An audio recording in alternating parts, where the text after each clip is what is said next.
Imagine touring two nearly identical apartments across the street from each other. Different buildings, different landlords, supposedly competing for your money. But behind the scenes, both landlords may be asking the same software how much rent you can be pushed to pay. And that software may know what competing buildings are charging, how many units they have empty, what discounts they're offering, and how willing they are to follow its recommendations. So when your rent jumps, even while apartments around you sit empty, you may not be negotiating with a landlord at all. You may be negotiating with an algorithm designed to stop landlords from competing too aggressively. That is the explosive allegation at the center of a federal antitrust case involving RealPage, one of America's most influential property management software companies, and some of the country's largest landlords. The Justice Department says the system helped competing landlords share sensitive information, align prices, reduce discounts, and make renters pay more. RealPage denies that its software caused America's housing crisis. It argues that landlords remain in control and that the real problem is painfully simple. America hasn't built enough housing. But after lawsuits, settlements, and new restrictions on how the software can operate, one question refuses to go away. Was your rent really set by the market, or by a machine helping the market avoid competing with itself? To understand why this matters, forget apartments for a moment and imagine 3 gas stations on the same corner. Normally, each owner makes an independent decision. One cuts prices to attract drivers, another follows, the third offers a discount to keep customers. That pressure is competition. Now imagine all 3 privately send their daily sales, prices, and inventory to the same consultant. The consultant combines the information and tells each station what to charge tomorrow. They don't have to meet in a back room. They don't even have to speak. They can simply follow the same recommendations and avoid starting a price war. That, in simplified form, is what federal prosecutors say happened in parts of the apartment market.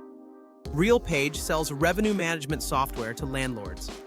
The basic idea is not automatically suspicious. Airlines, hotels, stores, and rideshare companies all use data to adjust prices as demand changes.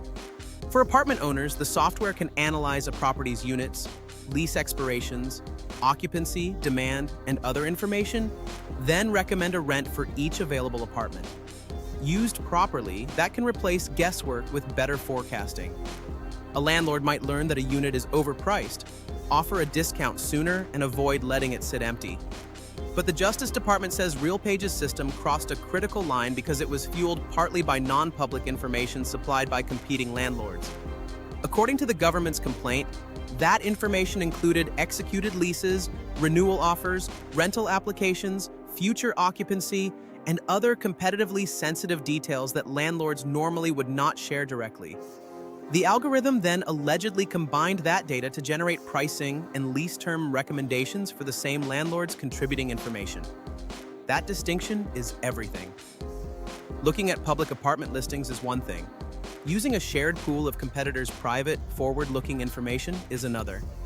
The Justice Department described RealPage as an algorithmic intermediary, a hub sitting between landlords that were supposed to compete independently. And the company wasn't a small player. The government alleged that RealPage controlled roughly 80% of the market for commercial multifamily revenue management software. The participating landlords were enormous, too.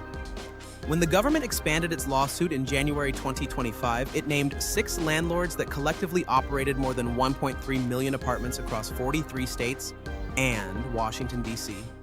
That does not mean all those apartments used RealPage pricing software. It does show how much housing could be touched by decisions made inside a relatively small number of corporate offices. The most disturbing allegation wasn't simply that the software suggested higher prices. It was that RealPage allegedly encouraged landlords to trust the system instead of reacting independently to their own empty units. The complaint describes auto-accept features, pricing advisors who monitored whether recommendations were followed, and training designed to increase compliance. It also says RealPage helped landlords reduce concessions, the free month, waived fee, or discount that can make an apartment meaningfully cheaper. Think about what that does to your experience as a renter. You see 5 buildings and assume 5 landlords are fighting to win your lease. But if several of them are using the same private data and the same system to decide what the market will tolerate, those 5 choices may not create 5 independent prices.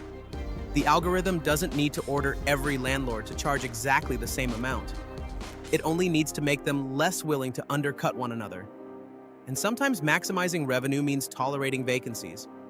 One RealPage executive quoted in the complaint described the industry's old approach as keeping buildings too full by lowering rents. That sounds upside down if you're a renter. An empty apartment seems like a reason for the price to fall. But to a revenue management system, renting every unit cheaply may earn less than keeping a few units empty while charging everyone else more. The math can work for the owner. The person paying an extra $100 every month experiences that optimization very differently. An academic working paper examining multifamily rentals found evidence more consistent with coordination than competition among landlords using the same software. Its model estimated an additional markup of about $34 per unit per month across 4.2 million units. That estimate is not a court judgment, and other analyses have reached more cautious conclusions. But even $34 becomes more than $400 a year, before utilities, parking, trash, application fees, and every other charge attached to modern renting. This is why the controversy is bigger than one company. The question is whether competitors can legally feed private information into a shared algorithm and then act as if the resulting prices were produced independently. RealPage has consistently pushed back. It says its software is used in fewer than 10% of American rental units, that clients do not have to accept its recommendations, and that those recommendations are followed less than half the time. The company also argues that the housing shortage, not software, is the real reason rents are unaffordable. On that point, it has a powerful argument. America does have a housing supply problem. Zoning restrictions, construction costs, interest rates, permitting delays, and years of underbuilding can all push rent higher. An algorithm cannot create a shortage out of nothing, and not every landlord using pricing software is participating in an illegal conspiracy. But a housing shortage and weaker competition can exist at the same time.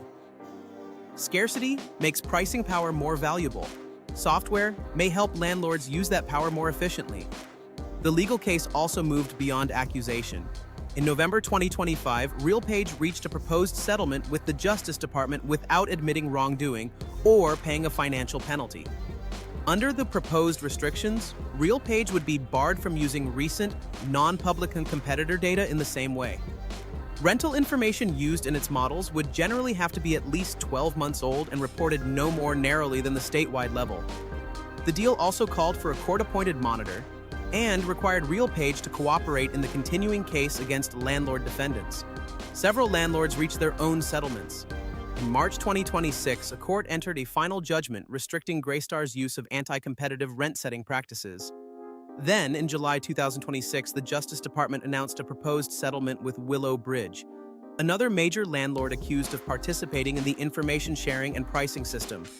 Willow Bridge would be prohibited from using certain algorithms built with competitors' sensitive data, exchanging that information, and participating in RealPage-hosted meetings about competitive pricing. These settlements do not prove that an algorithm personally raised your rent. They do show that the government considered the information-sharing machinery serious enough to dismantle. And they reveal something renters rarely see.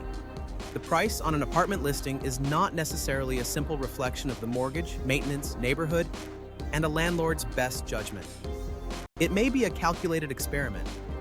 How much can the rent rise before you leave? How many units can remain empty without reducing total revenue?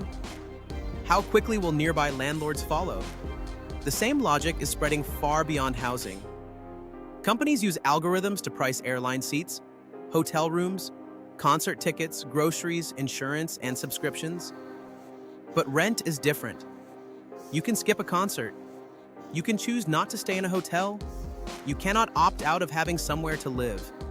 Moving is expensive, exhausting, and disruptive. It can mean changing schools, commutes, doctors, or childcare.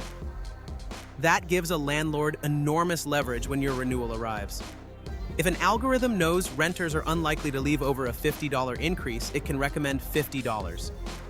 If the competing building is using similar logic, the escape route becomes less useful. That is the consumer consequence hiding behind the software. The algorithm doesn't have to force you to accept one giant increase. It can discover the maximum pain you will tolerate one renewal at a time. So, what can renters actually do? You can ask whether a property uses revenue management software, compare the effective rent after concessions rather than the advertised monthly number, save screenshots of price changes, and negotiate using specific competing listings. You can also check whether your city or state has restricted algorithmic rent setting. Several jurisdictions have moved to ban or limit the use of shared non-public data in rental pricing. But individual renters cannot fix a market-wide competition problem by becoming better negotiators. If several major landlords receive recommendations from the same system, the burden cannot rest entirely on the person trying to find a home before the end of the month. The deeper lesson is not that algorithms are evil, or that every price recommendation is fixed. It is that software does not magically make an anti-competitive decision neutral. If landlords would get in trouble for sharing private pricing plans in a conference room, routing the same information through an algorithm doesn't necessarily make the result competitive. For years, renters were told that rapidly changing prices were simply the market. Now we know that in some apartment markets, the market may have included a powerful piece of software trained on information renters could never see. Your landlord may own the building, but the number on your renewal could have been shaped by a system designed to answer one question. Not what is a fair price for this home, but what is the highest price you're likely to endure? That's what was hiding past the fine print. If you want more stories about the invisible systems deciding what you pay, subscribe. There's a lot more hiding in plain sight.